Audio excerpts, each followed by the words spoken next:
السلام علیکم ورحمۃ اللہ وبرکاتہ۔ الحمد للہ رب العالمین والصلاة والسلام علی سید الانبیاء والمرسلین نبینا محمد وعلی آلہ واصحابہ اجمعین، اما بعد۔ عن جابر بن عبد اللہ رضی اللہ تعالی عنہما قال قال رسول اللہ صلی اللہ علیہ وسلم ان دماءکم واموالکم حرام علیکم کحرمت یومکم هذا فی شہرکم هذا فی بلدکم هذا، رواہ مسلم۔ معزز سامعین و ناظرین، عید الاضحیٰ اور اس کی چھٹی کے بعد یہ پہلی مجلس ہے۔ میری طرف سے تمام سننے والوں کو، دیکھنے والوں کو دلی مبارکباد عید کی، خوشی کی۔ تقبل اللہ منا و منکم۔ معزز سامعین و ناظرین،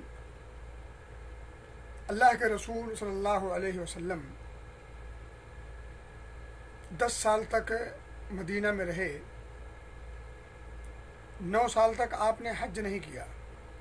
10ویں سال آپ نے حج کا ارادہ فرمایا، تو حج کے اس ارادے کے ساتھ ساتھ اطراف و جوانب، مدینہ کے اطراف و جوانب میں لوگوں کو باخبر کر دیا، منادی کروا دی کہ اس سال ہم حج پہ جانے والے ہیں، جن جن لوگوں کو ہمارے ساتھ حج کرنے جانا ہے وہ لوگ آ جائیں۔ میرے بھائی دوستو، جابر بن عبداللہ رضی اللہ تعالی عنہما، انہوں نے بڑے ہی تفصیل کے ساتھ آپ کے حج کے اعمال کو، حج کے ایام کو اور ان تمام چیزوں کو کافی حد تک اس کو یکجا کیا ہے، اور اسے حدیثوں میں سب موجود ہے۔ میں صرف 2-4 بلکہ 1-2 خطبے جو آپ صلی اللہ علیہ وسلم نے عرفہ کے میدان میں، منا کے میدان میں، یا ان ایام میں جو آپ نے خصوصاً صحابہ کرام کی موجودگی میں جو کچھ ہدایات دی ہیں، اس کو میں نہایت ہی اختصار سے آپ کے سامنے رکھنے کی کوشش کروں گا۔ میرے بھائی دوستو، سب سے پہلے میں تمہیدی بات یہ بتا دوں کہ ہم اور آپ اپنے ماحول اور معاشرے میں دیکھتے بھی ہیں، اور ہم خود عمل پیرا بھی ہوتے ہیں کہ اگر ہم سے ہمارا کوئی بڑا مخاطب ہو تو ہم اس کی بات کو سنتے بھی ہیں اور اس بات پر عمل پیرا ہونے کی کوشش بھی کرتے ہیں۔ آپ یقین کریں، کبھی کبھی ہم اپنے بڑے کی ان باتوں کو بھی مان لیتے ہیں، ان کاموں کو بھی کر گزرتے ہیں جو جس کے تئیں، جس عمل یا جس بات کے تئیں دل مطمئن نہیں ہوتا، دل میں اطمینان نہیں ہوتا، وہ کام پسند نہیں ہوتا، دل میں بالکل اس کی چاہت نہیں ہوتی، مگر پھر بھی چونکہ بڑا ہے تو اس کے بڑے کی بڑکپن کی لاج رکھتے ہوئے ہم اس بات کو مان لیتے ہیں اور اس عمل پر عملی جامہ پہنا دیتے ہیں، صرف کس لیے کہ بڑا ہے، اس کی عظمت ہے، اس کا مقام ہے، اس کی اہمیت ہے۔ اور آپ اور ہم اپنے ماں باپ کی فرما برداری کرنے کی پوری کوشش کرتے ہیں۔ اللہ ہم سب کو توفیق دے، اللہ ماشاء اللہ، اللہ محفوظ رکھے۔ آپ اور ہم نے بہتیرے مواقع پر ماں اور باپ کی خدمت کے حوالے سے وہ کام بھی کیا ہوگا جس پر دل گوارا نہیں کرتا ہوگا، دل بالکل نہیں چاہتا، مگر کر لیتے ہیں اس لیے ماں ہے، کر لیتے ہیں اس لیے کہ باپ نے کہا ہے۔ تو ماں اور باپ کے کہنے کی وجہ سے بعض ان کاموں کو بھی ہم کر گزرتے ہیں جس پر دل مطمئن نہیں ہوتا، دل میں چاہت نہیں ہوتی۔ یہ سب کے ساتھ ہوا ہے اور ہوتا رہتا ہے۔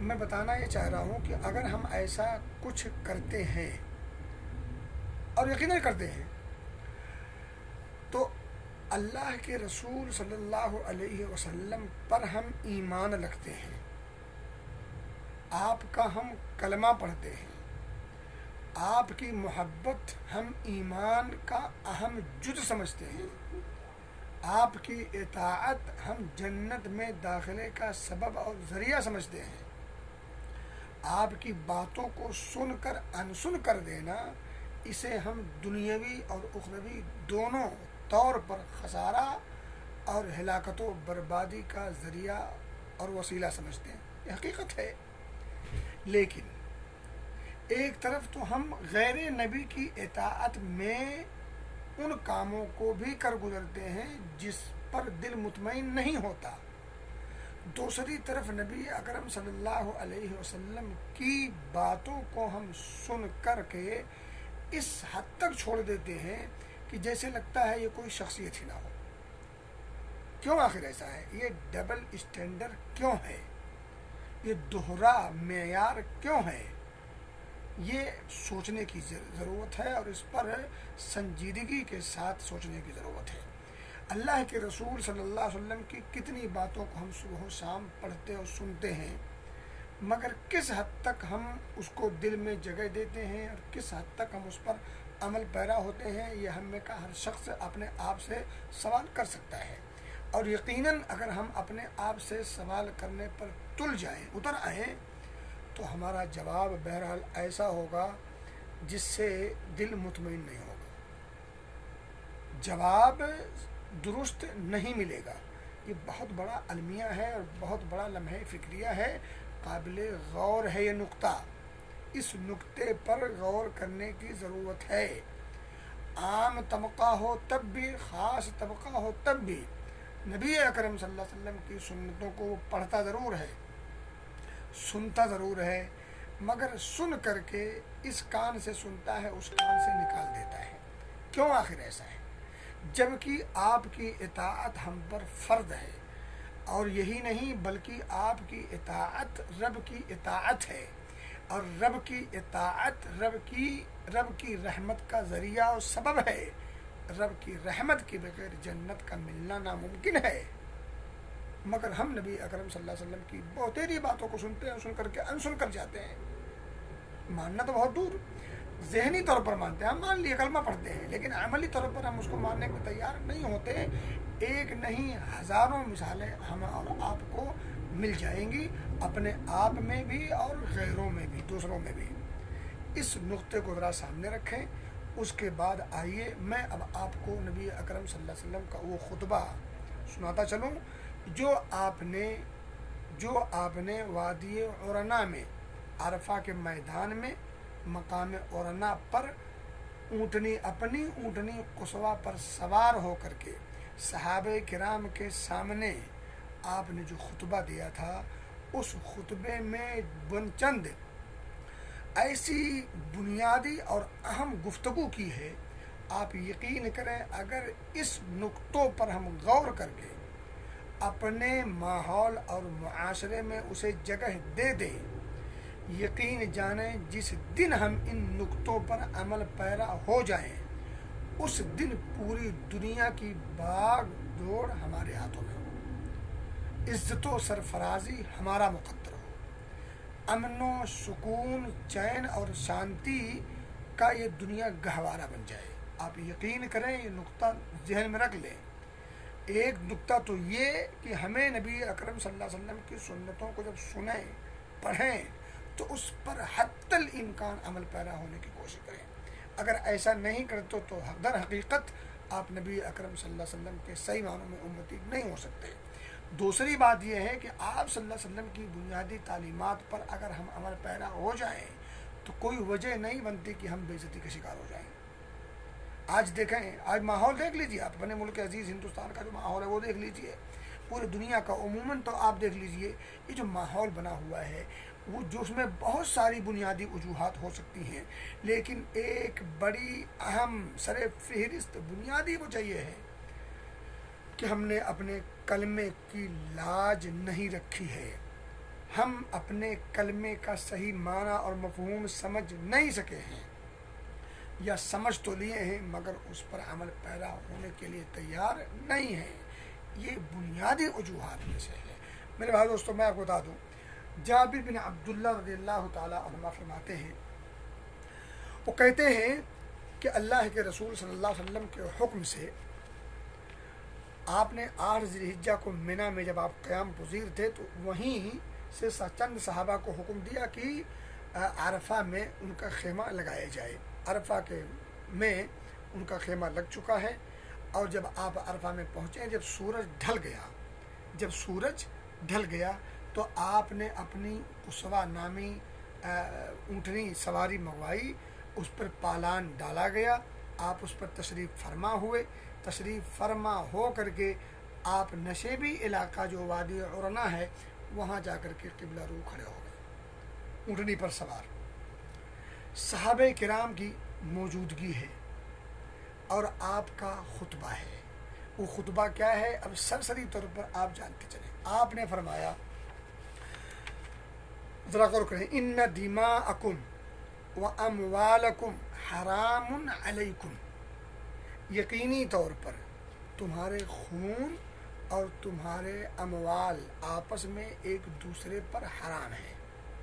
اب ذرا سوچیں، آپ نے پہلا جملہ کیا فرمایا کہ تمہارے خون، تمہارے اموال، اور 10 ذی الحجہ کو آپ نے جو درس دیا تھا، جو خطبہ کیا تھا منی میں، اس میں وَأَعْرَاضَكُمْ، تمہارے عزت و آبرو. اب دونوں خطبوں کو اگر سامنے رکھے تو کیا ہوا؟ یعنی ایک مسلمان کے اموال دوسرے مسلمان پر، اور اسی طرح سے ایک مسلمان کا خون دوسرے مسلمان پر، اسی طرح سے ایک مسلمان کی عزت و آبرو دوسرے مسلمان پر حرام ہے. اچھا، اب ان 3 چیزوں کو ذرا غور کریں، اور ان 3 چیزوں کو اپنے ماحول اور اپنے معاشرے میں بات کر رہا ہوں مسلم معاشرے کی، مسلم معاشرے پر طائرانہ نظر ڈالیے یا بغور نظر ڈالیے گہرائی کے ساتھ. اب ان 3 نقطوں کو دیکھیے کہ کیا ہمارے ماحول اور معاشرے میں ان تینوں چیزوں پر عمل ہو رہا ہے. عمل ندارت، کسی کے مال کو ہڑپنے کا اگر موقع مل جائے تو ایسا ہم ہضم کر جاتے ہیں کہ ڈکار بھی نہیں لیتے. میں مسلمانوں کی بات کر رہا ہوں. اور کسی کی عزت و آبرو پر ڈاکہ ڈالنا ہو تو یہ تو ہمارا محبوب مشغلہ ہے، یہ ہمارا محبوب مشغلہ ہے. عام ہو یا خاص ہو، سب اس میں برابر کے شریک ہیں. میں سب کی بات کر رہا ہوں، یہ آپ نے سمجھے کسی کو خاص کر رہا ہوں نہ. مسلم معاشرہ الا ماشاء اللہ، الا من رحم ربی، بہت شاذ و نادر ملیں گے آپ کو. ہزاروں میں کہیں آپ کو 2 4 10 20 ملیں گے جو ان 3 چیزوں کی حرمت کو سمجھ کر اس پر عمل پیرا ہوں. کسی کے خون کو بہانے کا معاملہ ہو، بات بات پر ہم لڑائی جھگڑا کرتے ہیں اور مار پیٹ کی نوبت، یہاں تک قتل و غارت گری، یہ ہماری گھٹی میں دھیرے دھیرے یہ پڑتی جا رہی ہے. ان تینوں نقطوں پر ہم عمل پیرا میں بہت کوتاہ ہیں. ہمارا معاشرہ ان تینوں چیزوں پر عمل پیرا ہوتا دکھائی نہیں دیتا. آپ نے کیا فرمایا؟ اس کی حرمت ایسے ہی ہے کہ حرمت یومکم ھذا فی شہرکم ھذا فی بلدکم ھذا، جیسے آج کے اس دن کی حرمت ہے. کون سا دن تھا؟ 9 ذی الحجہ، عرفہ کا دن. عرفہ کی جگہ میں آپ موجود ہیں، عرفہ کے مقام میں ہیں، حالت حج میں ہیں، تمام صحابہ کرام کی موجودگی ہے. ایسے موقع پر آپ نے کیا فرمایا؟ کحرمت یومکم ھذا، جس طرح سے آج کے اس دن کی حرمت ہے.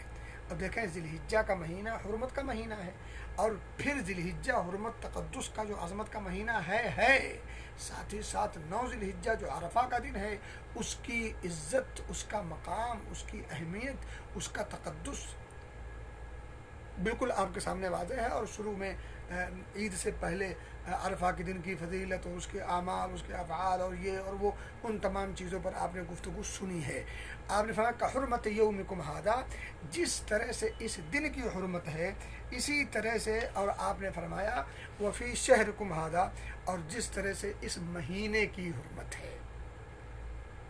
وفی بلدکم ھذا، جس طرح سے اس شہر مدینہ مکہ کا جو فضیلت ہے، جو حرمت ہے، اسی طرح سے ایک مسلمان کے جان کی، خون کی، اسی طرح سے اس کے مال کی، اور جو 10 ذی الحجہ کو منا کے مقام پر جو آپ نے خطبہ دیا تھا اس میں کہا تھا وفی اعراضکم، اور ان کی عزت و آبرو.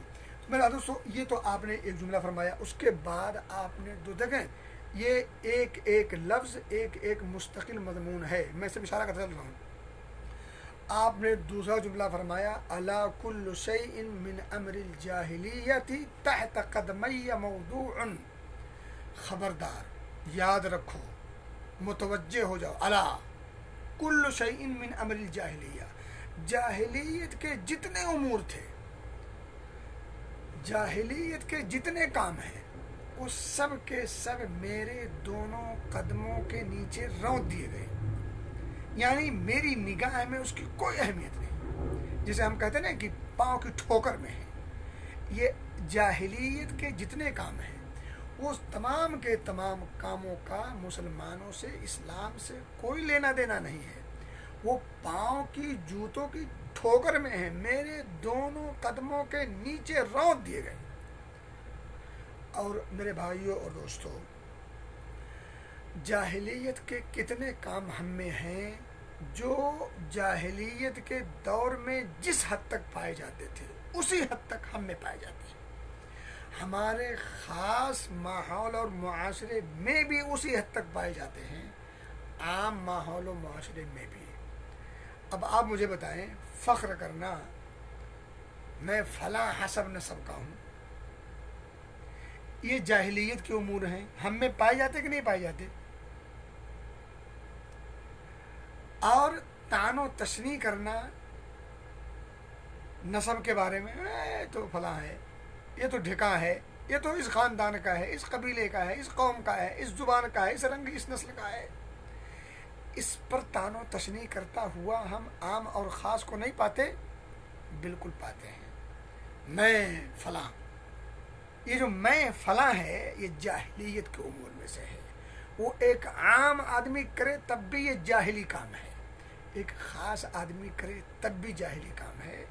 اس کا اسلام سے اور اہل اسلام سے کوئی تعلق نہیں ہے. نبی اکرم صلی اللہ علیہ وسلم کا فرمایا الا کل شیء من امر الجاہلیت تحت قدمی موضوع، میں نے اس کو اپنے دونوں پاؤں تلے رونت دیا ہے.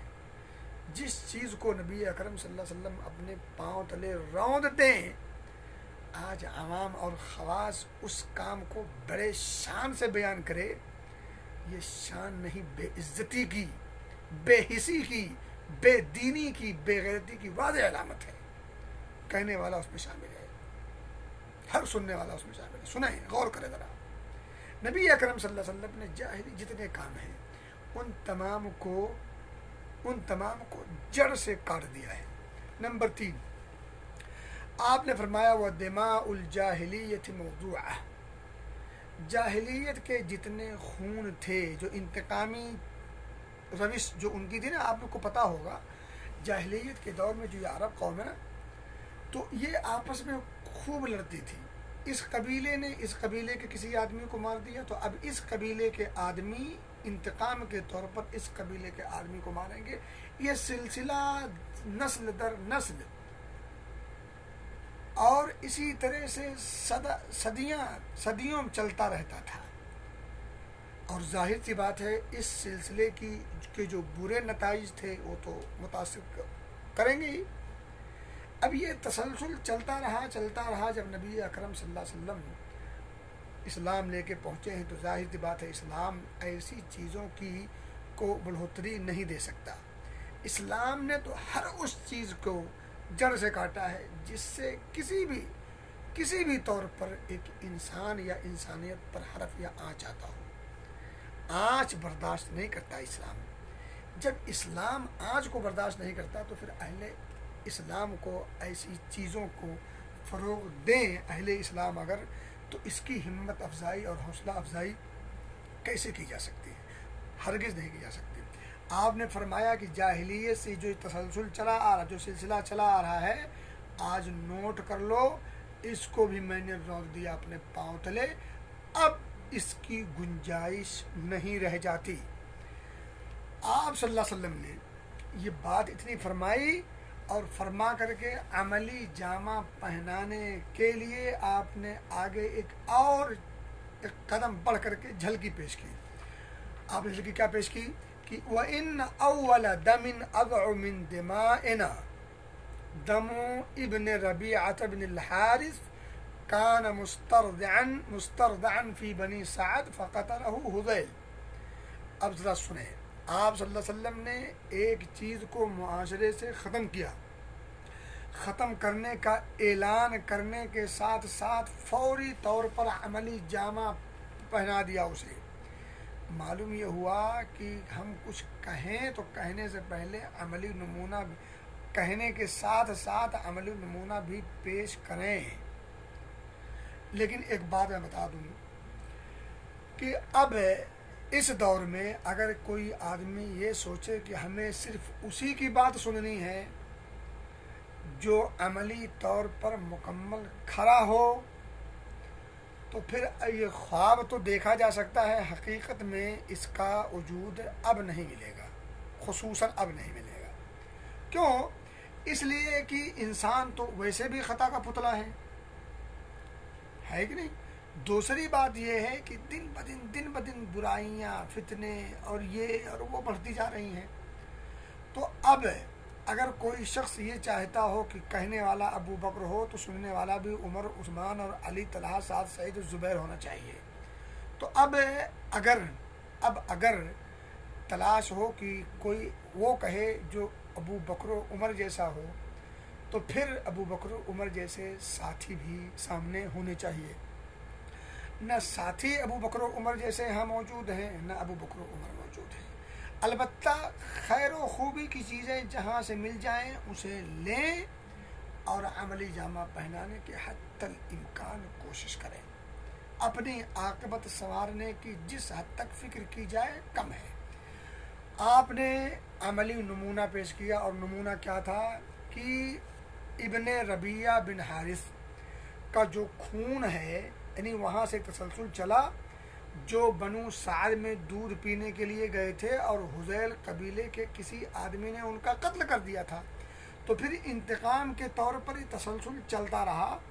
نبی اکرم صلی اللہ علیہ وسلم نے جب اس انتقامی خونریزی کا خاتمہ کیا، اس کا اعلان کیا، تو فوری طور پر اپنے قبیلے کے جو ابن ربیعہ بن حارث کا خون کا تسلسل تھا اس کو فوری طور پر کالعدم قرار دیا اور اسے کینسل کر دیا. کہا اب آج کے بعد اس خون کا انتقام نہیں لیا جائے گا، یہ معاملہ بالکل یہیں پر اب اسٹاپ کر دیا جائے، اور مکمل وہ فائل بند کر دی گئی.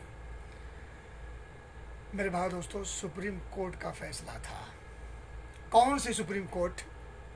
جہاں سے انصاف کی خون کا امکان نہیں ہے، جہاں سے انصاف 100% نکھر کر آتا ہے، اس سپریم کورٹ کا فیصلہ تھا. ہم آج کی سپریم کورٹ کی بات نہیں کرتے، جہاں فیصلے بکتے اور جج بکتے ہوں. یہ وہ جج ہے جس جج کے ججمنٹ کو اگر ہم نہ مانیں تو ہمارے ایمان کا دعویٰ بے سود ہوتا ہے. یہ اس جج نے فیصلہ سنایا ہے، یہ اس سپریم کورٹ کا فیصلہ ہے.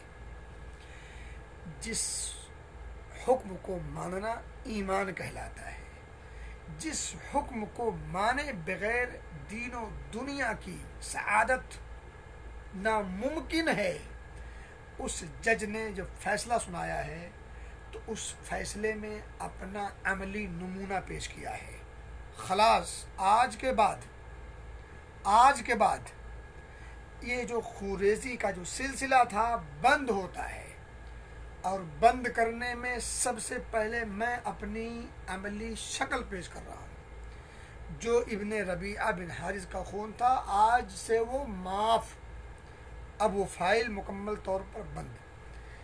3 باتیں ہو گئیں.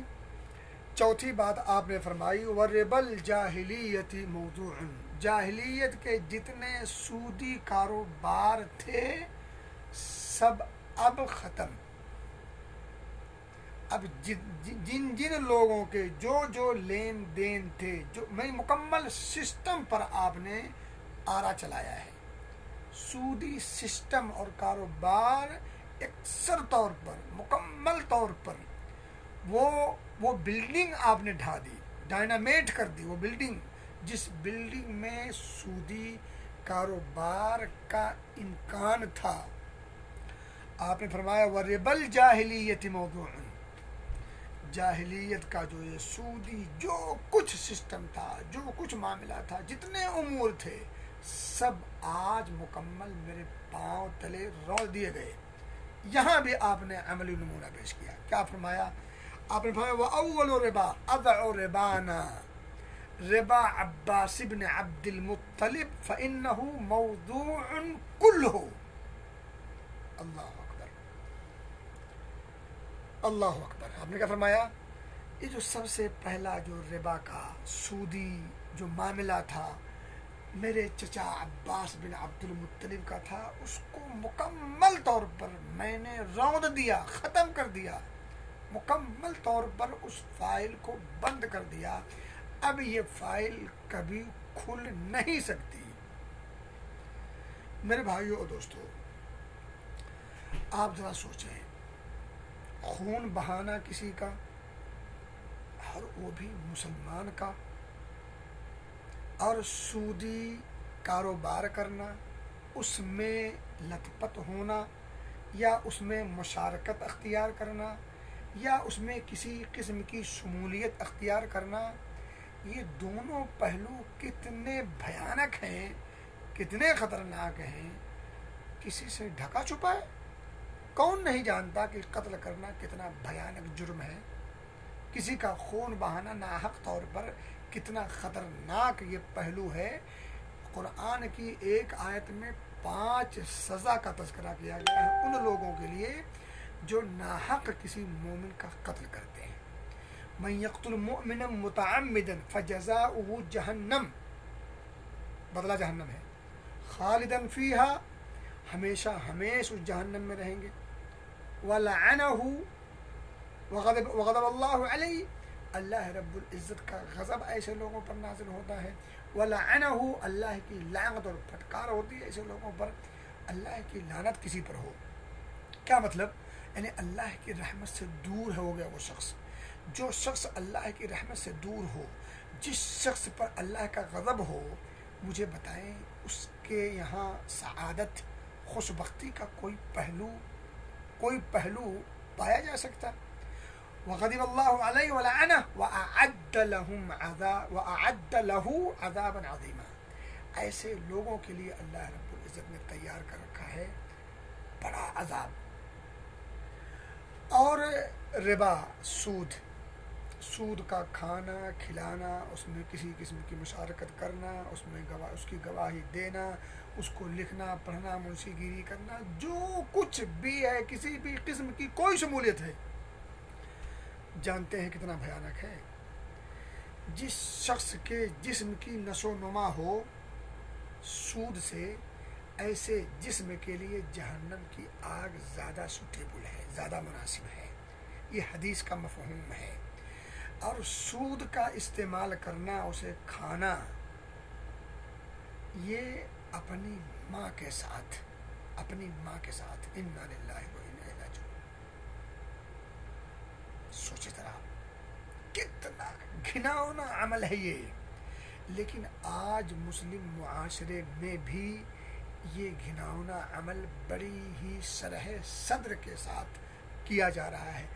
آپ یقین کریں، میں نے کئی ایک لوگوں کو پوچھتے اور کہتے ہوئے سنا ہے کہ مولوی صاحب 2 لاکھ جمع کر دیا ہے، اور اب مہینہ میں اتنا پیسہ آ جاتا ہے سود کا کہ اب پورا مہینہ ختم ہو جاتا ہے، پورا جو راس المال ہے وہ بینک میں موجود ہے، جو سود آتا ہے ہم اس سے مکمل طور پر پورا کھا کر کے مہینہ بڑے آرام سے کھا جی رہے ہیں، زندگی بڑی اچھی کٹ رہی ہے۔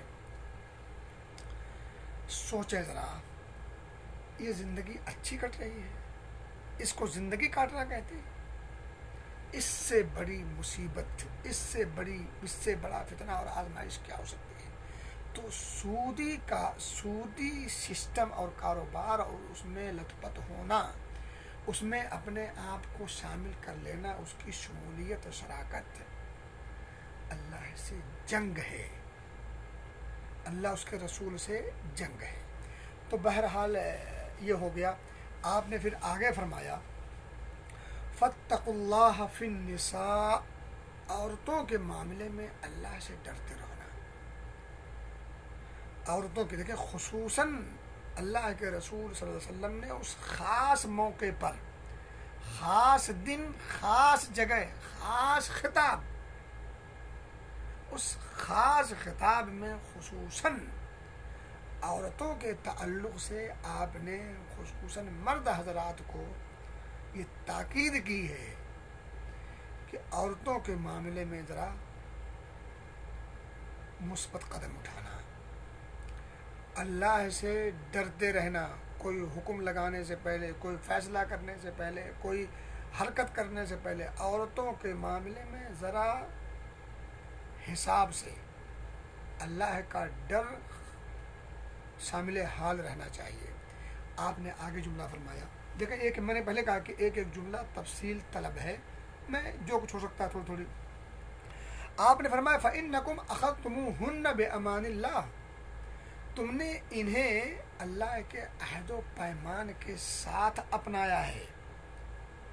جب ہم کسی لڑکی کو، کسی کی بیٹی کو، کسی کی بہن کو بیوی بناتے ہیں تو ظاہر سی بات ہے ایک عہد و پیمان ہوتا ہے، اسی کی طرف اشارہ ہے۔ فَإِنَّكُمْ أَخَذْتُمُوهُنَّ، تم نے انہیں اپنایا ہے بِأَمَانِ اللَّهِ، اللہ کے عہد و پیمان کے ساتھ۔ اب معاملہ اور عہد و پیمان کس سے ہے؟ اللہ سے۔ ظاہر سی بات ہے اگر اللہ سے عہد و پیمان ہے تو اس معاملے میں ہمیں کس حد تک محتاط ہونا چاہیے یہ فیصلہ ہم خود کر سکتے ہیں۔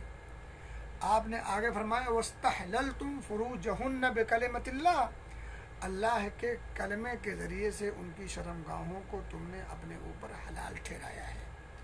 اب یہاں دیکھیں 3 کلمہ ہے آپ نے فرمایا، ایک تو یہ ہے کہ عورتوں کے معاملے میں اللہ سے ڈرنا، دوسرا اللہ کے کلمے کے ذریعے سے اللہ سے عہد و پیمان کے ذریعے سے اسے اپنانا، اور اسی طرح سے اللہ کے کلمے کے ذریعے سے ان کی شرمگاہوں کا حلال ٹھہرانا۔ اب یہ 3 نقطہ ہے، اور ان تینوں پر مکمل جتنی بنیاد ہے عورتوں اور بیویوں اور اس کے تعلق سے میاں بیوی کے حقوق اور یہ اور وہ سب کچھ کے یہ 3 جملے بنیاد ہیں۔ ان 3 جملوں کی تفصیل میں اگر آپ جائیں گے تو پورے جتنے شادی کی شروعات سے لے کر کے موت تک بیوی بنا کر کے رکھنے تک کے سارے آداب، سارے احکام، سارے شرائط، ساری پابندیاں، سارے اخلاقی اور دینی ساری چیزیں انہی 3 جملوں میں پیوست ہیں، موجود ہیں۔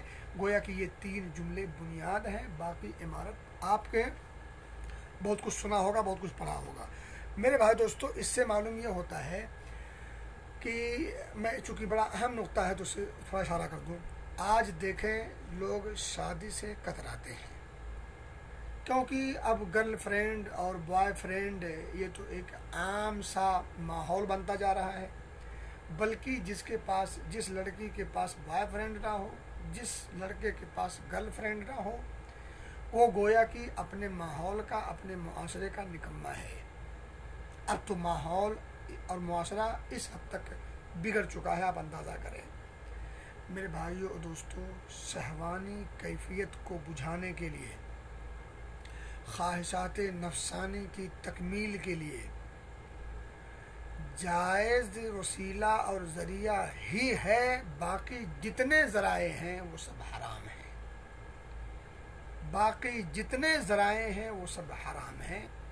ماحول اور معاشرہ کیا کہتا ہے اس سے قطع نظر شریعت نے ہمیں بیویاں، یا ایک اور مسئلہ تھا لونڈیاں، لیکن اب لونڈیوں کا سسٹم فی الحال ختم ہے۔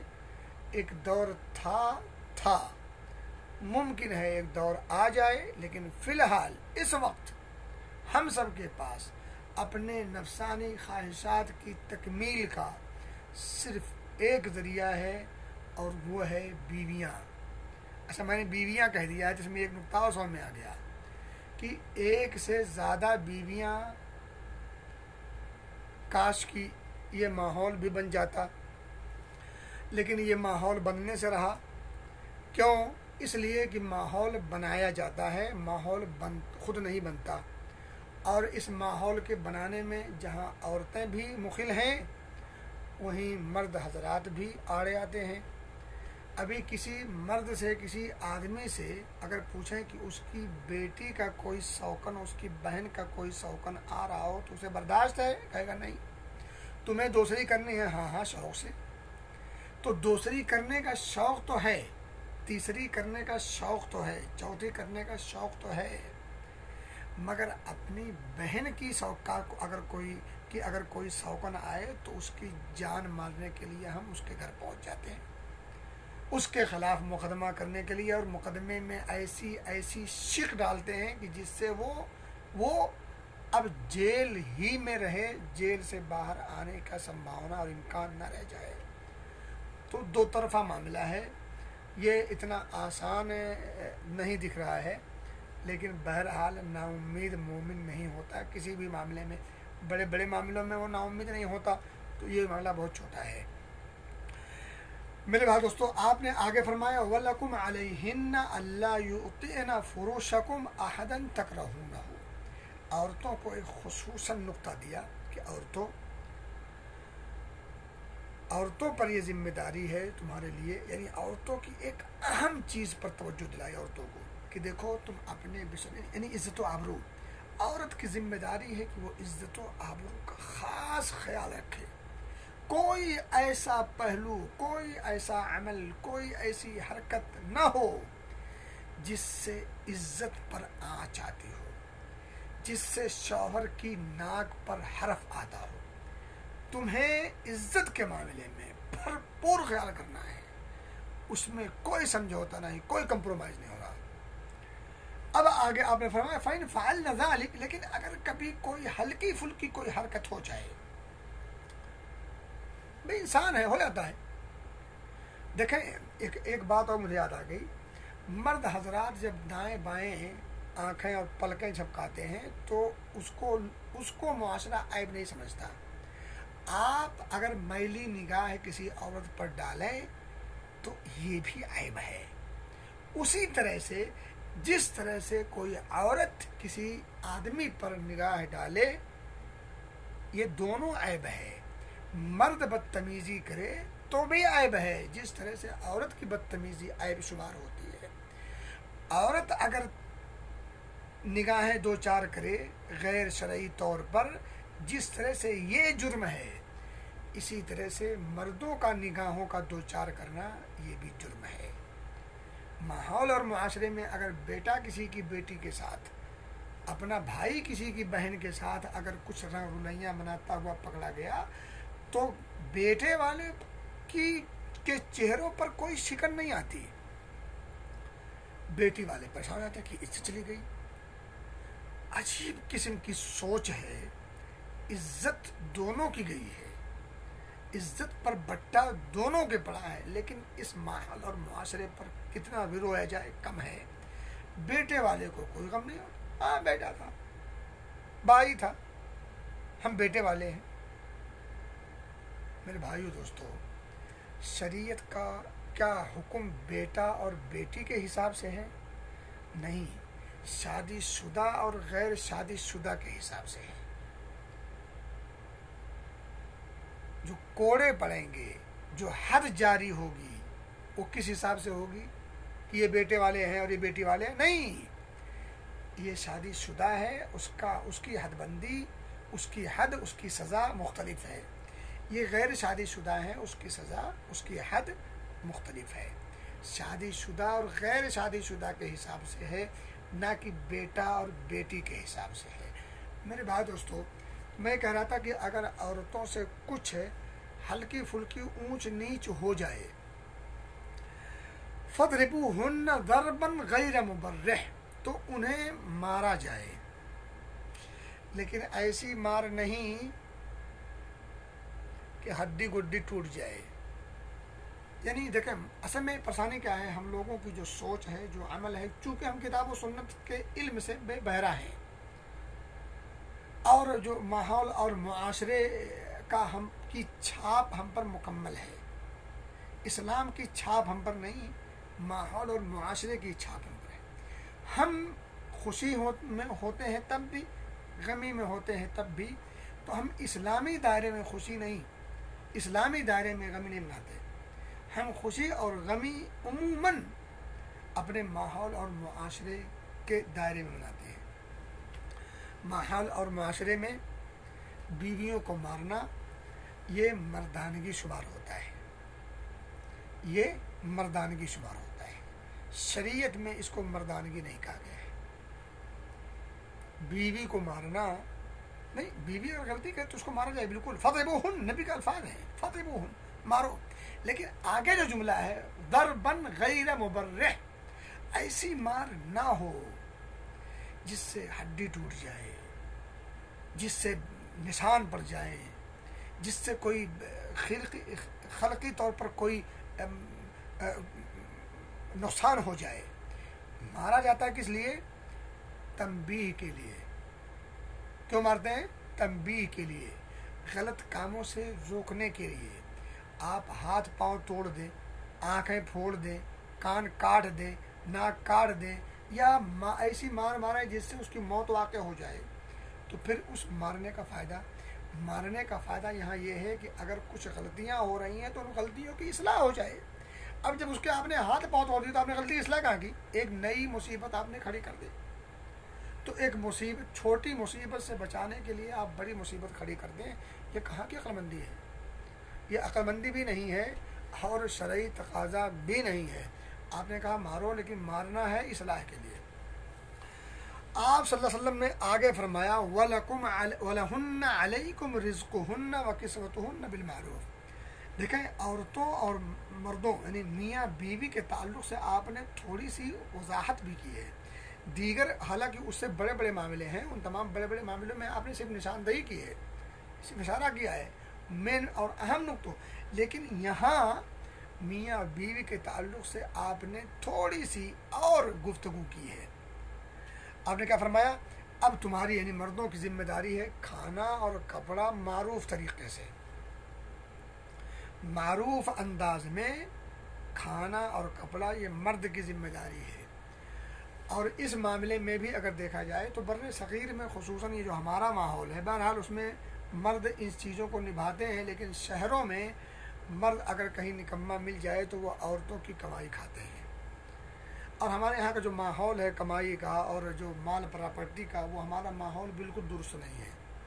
جو کچھ مال شوہر کا ہے وہ بیوی اپنا مال سمجھتی ہے، جو کچھ مال بیوی کا ہے شوہر اس کو اپنا مال سمجھتا ہے. یعنی میاں اور بیوی کے جو کچھ اموال ہیں جس بھی شکل میں، یہ دونوں آپس میں ایک دوسرے کا مال سمجھتے ہیں، ایک دوسرے کے مالک سمجھتے ہیں، ایک دوسرے کی ملکیت سمجھی جاتی ہے. یہ اسلامی سوچ نہیں ہے. کچھ مال مرد صاحب کے ہیں، میاں صاحب کے، اور کچھ بیوی صاحبہ کے. دونوں کے مال الگ ہیں، دونوں کی ملکیت الگ ہے، ان دونوں کا آپس میں ایک دوسرے کی ملکیت ٹھہرائی نہیں جا سکتی شرعی طور پر. لیکن پریشانی یہ ہے کہ ہمارا ماحول، ہمارا معاشرہ، جو کچھ بیوی کا ہے وہ شوہر کا ہے، جو کچھ شوہر کا ہے وہ بیوی کا ہے. دونوں آپس میں ایک دوسرے کا حق جتاتے بھی ہیں اور اپنا مال سمجھ کر کے اس کو خرچ بھی کرتے ہیں. ہمارا کیا کریں؟ اس ماحول اور معاشرے کو بھی ہمیں سمجھنے کی ضرورت ہے. تو بہرحال آپ نے آگے آخری ایک جملہ فرمایا وَقَدْ تَرَكْتُ فِيكُمْ مَا لَن تَضِلُّوا بَعْدَهُ، کہ میں تمہارے درمیان ایک ایسی چیز چھوڑ کے جا رہا ہوں جس چیز کو اپنا لوگے تو تم کبھی گمراہ نہیں ہوگے. مَا لَن تَضِلُّوا بَعْدَهُ، جس کے بعد، جس کے اپنا لینے کے بعد گمراہی کا چانس ہرگز نہیں، لن ہرگز نہیں. اب ذرا سوچیں کہ اللہ کے رسول صلی اللہ علیہ وسلم نے ہمیں ایک ایسی چیز دی ہے جس چیز کو اپنا لیں تو ہم گمراہ کبھی ہو ہی نہیں سکتے، اور ہم گمراہ ہیں اس کا مطلب یہ ہے کہ اس چیز کو ہم نے اپنایا نہیں ہے، اس چیز کو ہم نے اپنی زندگی میں جگہ دی نہیں ہے۔ اگر اس چیز کو جگہ دی ہوتی، اس چیز کو اپنایا ہوتا، خاطر خواہ اس پر توجہ دی ہوتی، تو پھر دکھ کے ساتھ، افسوس کے ساتھ ہمیں یہ نہیں کہنا پڑتا کہ آج یہ امت کہاں پہنچ چکی ہے۔ آپ نے کیا فرمایا؟ مالن تضلوا بعدہ، جس کے بعد گمراہ ہونے کا چانس اور امکان ہی نہیں ہے۔ وہ کیا چیز ہے؟ آپ نے فرمایا ان اعتصمتم بہ، لیکن شرط کیا ہے کہ تم اس کو مضبوطی سے پکڑے رکھو، یعنی اس پر عمل پیرا ہو۔ دیکھیں، دوا کتنی ہی معتبر کیوں نہ ہو، کتنی ہی زیادہ اچھی کیوں نہ ہو، آپ نے اچھا نسخہ لکھوایا، اچھی قیمتی بہترین دوائیں خریدی، گھر میں لا کے رکھ لیں، آپ نے اس کو یوز نہیں کیا، استعمال نہیں کیا، کھایا نہیں، مجھے بتائیں آپ کی اس بیماری پر اس دوا کا اثر ہوگا؟ نہیں ہوگا، نہیں ہوگا، ہرگز نہیں ہوگا۔ آپ نے فرمایا میں ایک چیز چھوڑ کے جا رہا ہوں، ایک چیز دے کے جا رہا ہوں، اگر تم اس کو مضبوطی سے تھامے رکھو گے، اس کو پکڑے رکھو گے، اس پر عمل پیرا رہو گے، اس کو سمجھو گے، اس پر عمل کرنے کی کوشش کرتے رہو گے، تو تم گمراہ ہرگز نہیں ہو سکتے۔ اور وہ ہے کیا؟ کتاب اللہ، اللہ کی کتاب قرآن۔ قرآن ہمارے ہر درد کا علاج ہے، ہر درد کا درما ہے، ہر بیماری کا علاج ہے، ہر بیماری کی شفا ہے۔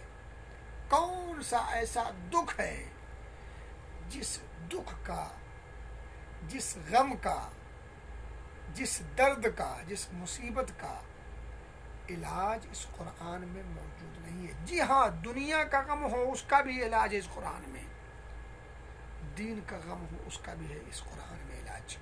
کون سا زندگی کا ایسا شعبہ ہے، زندگی کی کون سی ایسی چیز ہے جس کو آپ ڈھونڈنا چاہتے ہو اور قرآن میں موجود نہ ہو؟ ہر چیز موجود ہے، لیکن ڈھونڈنے والی آنکھ چاہیے، ڈھونڈنے کا ہنر چاہیے۔ سمندر میں کتنی سیپیاں ہیں، ان سیپیوں میں کتنی موتیاں ہیں، کوئی گن سکتا؟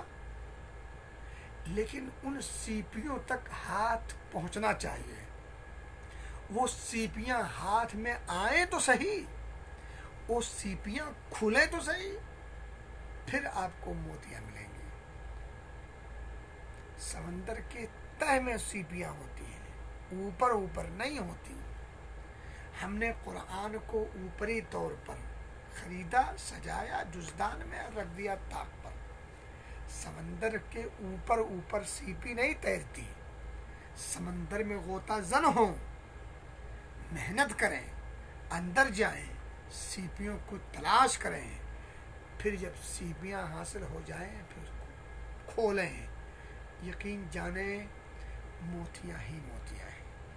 قرآن کا ہر ہر لفظ تو دور، ہر ہر حرف ایک عظیم موتی ہے ہماری زندگیوں کے اندر نکھار لانے کا، زندگیوں کو اندر جلا بخشنے کا۔ بہرحال آپ نے کیا فرمایا؟ قرآن کو لازم پکڑو اگر گمراہی سے بچنا چاہتے ہو۔ اور ایک بات یاد رکھیں، آپ نے یہ نہیں کہا کہ نجات چاہتے ہو، آپ نے کہا گمراہی سے بچ جاؤ گے۔ آپ بتائیں جو گمراہی سے بچ جائیں گے وہی تو نجات پائیں گے۔ نجات کا پانا ایک الگ شے ہے اور گمراہی سے بچ جانا ایک الگ شے ہے۔ جو تعبیر ہے آپ کی بڑی اعلیٰ تعبیر ہے، ادھر نہیں جانا چاہتا، بات ہے میرے خیال ابھی اور تھوڑی سی کر لوں۔ آپ نے آخر میں فرمایا وَأَنْتُمْ تُسْأَلُونَ عَنِّي فما انتم قائلون، آپ نے آگے فرمایا کہ عنقریب تم سے میرے بارے میں سوال ہوگا، تو تم کیا کہو گے؟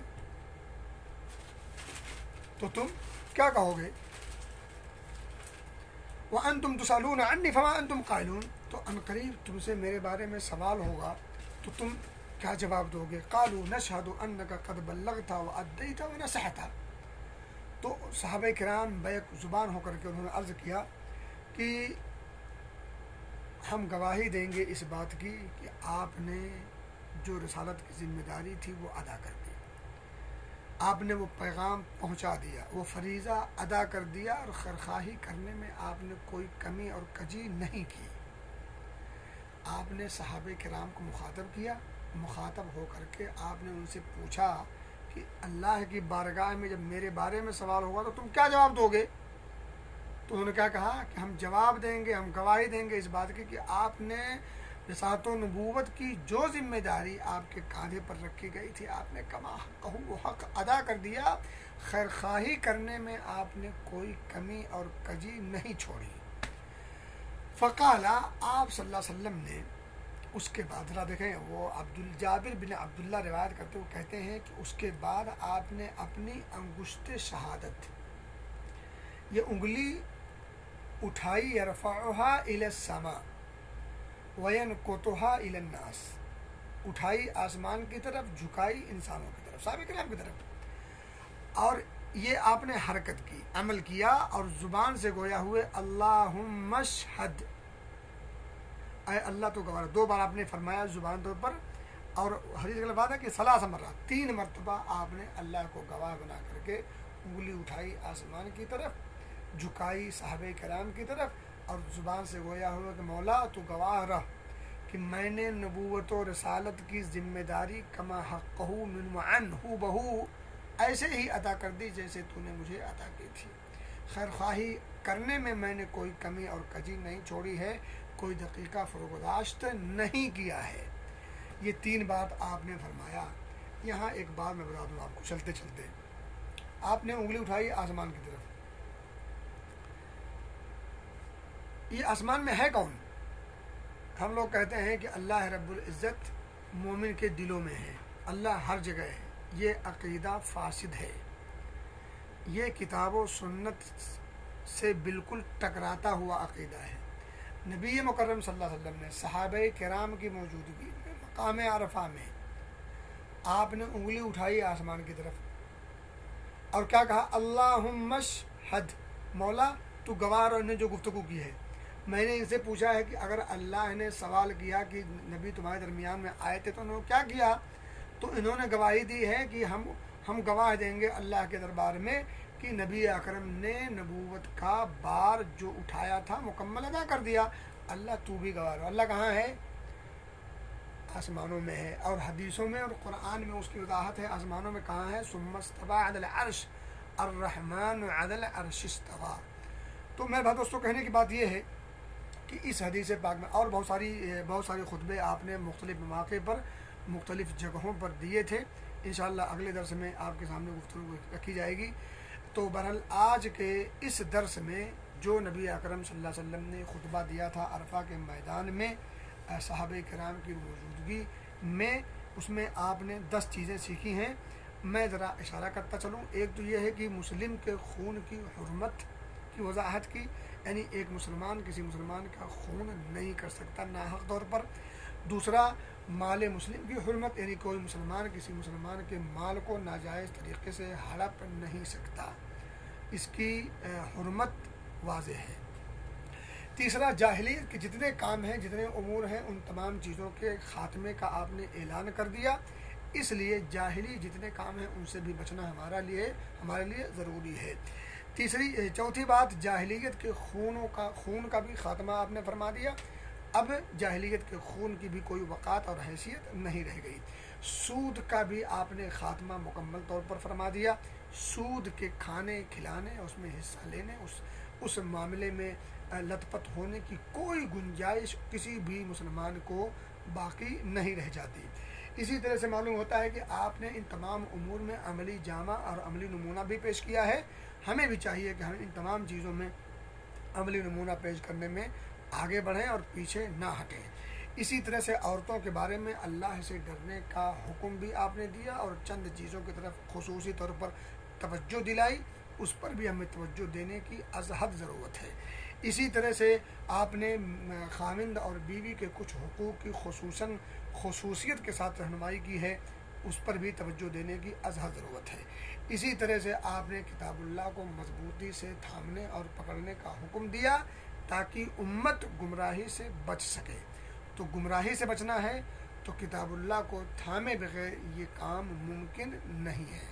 اور آخر میں نے آپ کو ایک بات کی طرف اشارہ کیا کہ اللہ رب العزت عرش پر مستوی ہے، وہ لوگوں کے دلوں میں نہیں یا ہر جگہ پر موجود نہیں ہے، البتہ علم کے اعتبار سے ہر چیز اس کے سامنے ہے، لیکن ذات کے اعتبار سے وہ عرش پر مستوی ہے۔ تو گویا کہ اب اس کو آپ یوں سمجھیں کہ اللہ رب العزت ذات کے اعتبار سے عرش پر، علم کے اعتبار سے ہر جگہ ہے، ہر چیز اس کے علم میں ہے، ہر چیز اس کے احاطے میں ہے، تو علم کے حساب سے ٹھیک ہے، لیکن ذات کے اعتبار سے اسے عرش کے علاوہ کسی اور جگہ پر مانا نہیں جا سکتا۔ اور ویسے بھی دیکھیں اللہ رب العزت نازل ہوتا ہے، آتا ہے، جاتا ہے، وغیرہ وغیرہ، جو کتاب و سنت سے ثابت ہے، ہم ان تمام چیزوں کو من وعن ہو بہو اس کو ویسے مانیں جیسے کتاب و سنت میں اس کی وضاحت کی گئی ہے۔ اس کی مثال دینے کی، اس کی تعویل کرنے کی، اس کا انکار کرنے کی، ان تمام چیزوں کی گنجائش کتاب و سنت میں ہرگز نہیں ہے۔ علماء اہل سنت والجماعت کا یہی عقیدہ ہے کہ اللہ نے اپنے بارے میں، رسول اللہ نے اللہ کے بارے میں صلی اللہ علیہ وسلم جو کچھ بیان کیا ہے، جوں کا توں مان لیا جائے، اس کی مثال دینا، اس کی تعریف کرنا، اس کی تعطیل کرنا، اس کی تشبیہ کرنا، وغیرہ وغیرہ، ان تمام چیزوں سے بچنا یہ ہمارے ایمان کی کہ خیر کی علامت ہے۔ اللہ ہم سب کو ان تمام کہی گئی باتوں کو سمجھنے کی توفیق دے اور اس پر عمل پیرا ہونے کی توفیق دے۔ اللہ ہم سے جو بیمار ہیں انہیں شفاء کاملہ عاجلہ عطا فرما، جو اس دنیا سے جا چکے ہیں اللہ تو ان کی بخشش و مغفرت فرما۔ اللہ جو آج ہمارے مسائل ہیں امت مسلمہ کے، وہ کسی سے ڈھکے چھپے نہیں، اللہ تو بھی جانتا ہے، ہمارے مسائل کو تو بآسانی حل فرما، اور ہمیں ان مسائل کے حل کرنے میں جو کچھ کرنا ہے عملی طور پر، اعتقادی طور پر، ہمیں اپنے عملی اور اعتقادی معاملے پر بھی توجہ دینے کی توفیق عطا فرما، آمین۔ وآخر دعوانا ان الحمد للہ رب العالمین۔ انشاءاللہ اس سلسلے کو میں اگلے درس میں باقی کچھ خطبے جو آپ نے دیگر مواقع پر حج کے ایام میں، دیگر موقع جیسے مینا میں یا اسی طرح سے ایام تشریق مقام خیف وغیرہ پر جو آپ نے خطبے جو پند و نصیحت کی تھی، جو ہدایات دی تھی، انشاءاللہ اگلے درس میں اختصار سے رکھنے کی کوشش کی جائے گی۔ اللہ سے دعا ہے کہ اللہ ہمیں دین اسلام کو سمجھنے کی توفیق دے اور اس پر صحیح معنوں میں عمل پیرا ہونے کی توفیق دے، آمین۔ وآخر دعوانا ان الحمد للہ رب العالمین۔ والسلام علیکم ورحمۃ اللہ وبرکاتہ۔